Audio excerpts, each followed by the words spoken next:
Hi, this is Sarah Bergendine with Casey Mobile Vet, and I am sitting down today and finally recording some videos that I've been wanting to do for a very long time concerning nutrition and pet foods. I've done one already on the grain-free topic, and this one I'd like to address the idea of certain types of ingredients that are used, and the idea that the more expensive the pet food, the better off it is. So anyway, first off, I hear this all the time, and it drives me batty. I can't remember, Doc, what food my pet is on, but it's got to be good because it's crazy expensive. Not true. Just because you're paying 80 bucks for a bag of dog food does not mean that it is more nutritious or it is better quality or anything. It just means that the manufacturer decided, I'm going to charge a lot more than the other dog food brands out there or the other cat food brands. Interesting story. I watched a CBS Sunday morning show one time, and they talked about tater tots. And they were trying to come up with an idea to use up all the scraps from making French fries of the potato. And so they thought of putting it together, mixing it together, and making tater tots. And so it was really cheap to make because it was the scraps. They put it all together, sold it. Didn't sell, wasn't popular. And so they took it off the market, they rebranded it, renamed it, I believe, and they increased the price point. So they increased the cost or the price. What happened? Those things flew off the shelf. And why? Because if people thought it was more expensive, then they thought it was worth something more, and therefore they wanted to buy it. And that is psychology. That's all that is.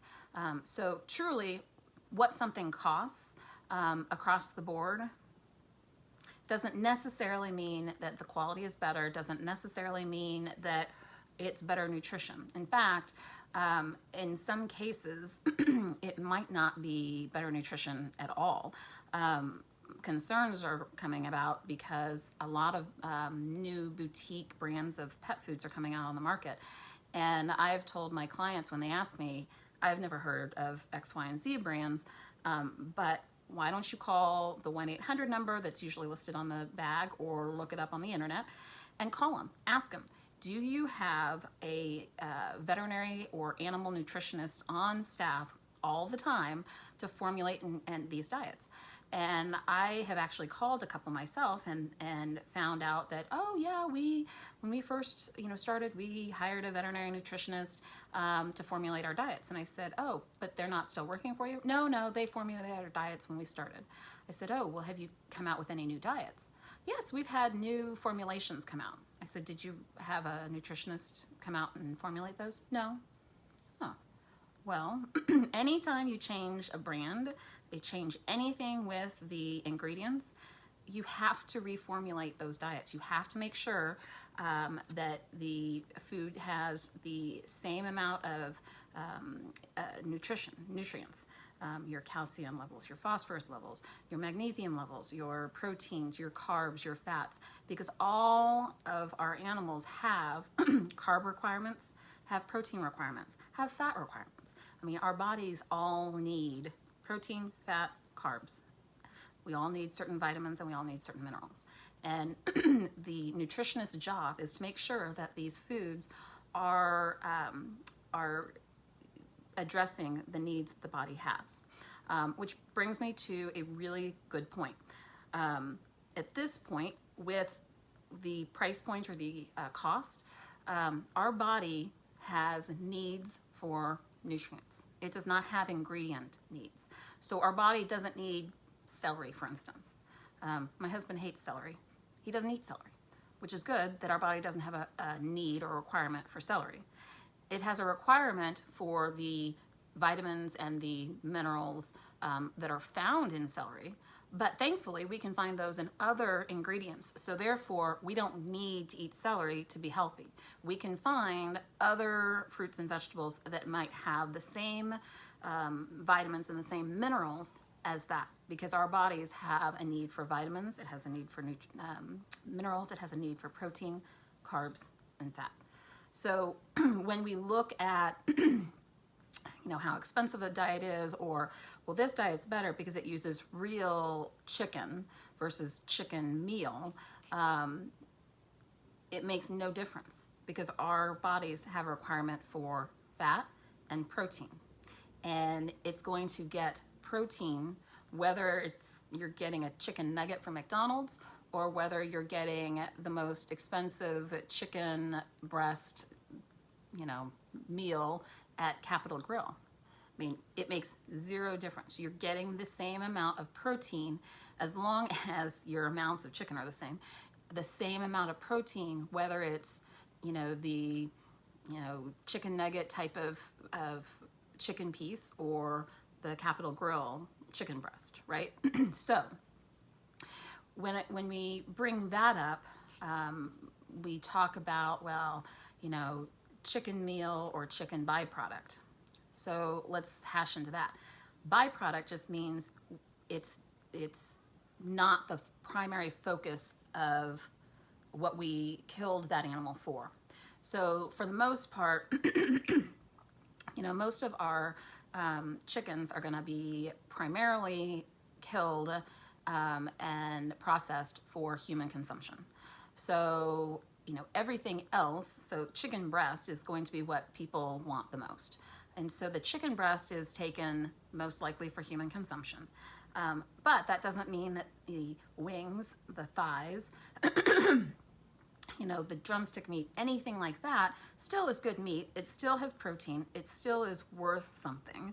And that part of it is going to still then be used for probably pet foods. So when you take all that away, you're still using meat. You're still using chicken meat.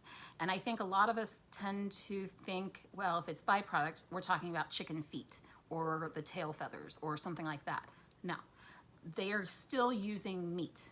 But when we talk about chicken meal, I had to look this up because I didn't really understand what chicken meal was either. But basically, when you take, say, a pound of chicken breast and a pound of chicken meal, you're probably getting mostly water with the chicken breast. So you're probably getting about 70% water and about 18% protein. If I have 1 pound of chicken meal, I probably have 10% water and protein content is 65%.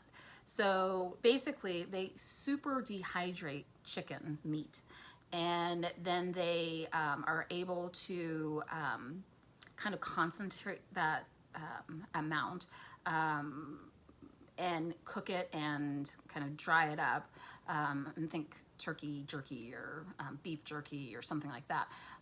But basically what they're doing is they are enabling animals to eat the protein that they need in a smaller amount of, or quantity, if that makes sense. If we gave them the amount of protein that they needed to eat in chicken meat alone, they would eat a ton every day. Now, that being said, if you look at, say, chicken meal, and you, again, kind of, break it all down, seriously, 100 pounds of chicken meal provides 65 pounds of protein. Chicken meat, again, it's going to be roughly about 18 pounds of protein. So you're going to have to feed a lot more, and mostly what you're doing is feeding water. But again, I think that because we don't know that ambiguous term meal, what it means, we just assume that it means, they're feeding us chicken feet and feathers and all this.